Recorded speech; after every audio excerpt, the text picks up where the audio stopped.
How prepared are you if a sudden disaster strikes? It's a question we often overlook until we're in the thick of a crisis.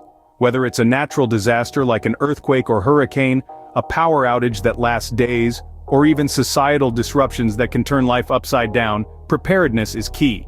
It's not just about stockpiling canned goods or having a first aid kit handy, it's about having a plan, a strategy, a lifeline.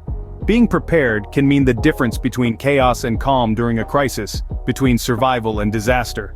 Prepping doesn't have to be overwhelming. It's all about breaking it down into simple, manageable steps. Let's start with the first stage, assessing risks. This is where you take a good look at your personal situation. Consider your geographical location, your family's needs and potential threats you might face. Are you in a hurricane-prone area? Or perhaps earthquakes are a more likely threat? Understanding these risks will guide your preparation efforts. Next, we move to creating a plan. This is your roadmap for survival. Think about basic needs such as water, food, shelter, and safety. How will you access clean water if the supply is cut off? What food sources will you rely on? How will you keep your family safe? These questions form the backbone of your plan. Finally, we come to gathering supplies. This is often what people picture when they think of prepping: stockpiles of canned goods, bottled water, and medical supplies. But remember, your supplies should reflect your plan. If you've identified that a power outage is a likely risk, you'll want to include flashlights and batteries in your kit. If you live in a cold climate, warm clothing and blankets are a must.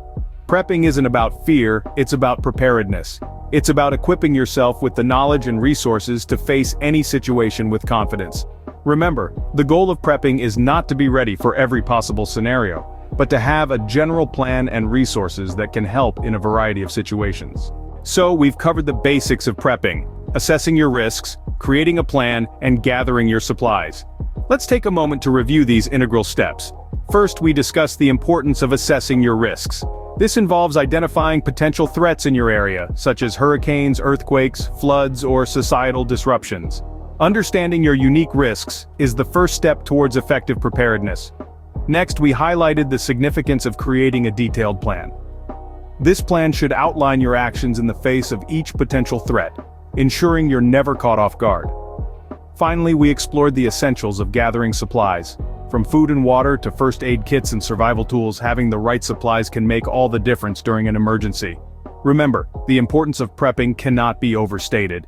It can be the difference between helplessness and empowerment during times of crises. Prepping is not about living in fear, but about being empowered. It's about knowing you have the tools and plans in place to handle whatever life might throw at you.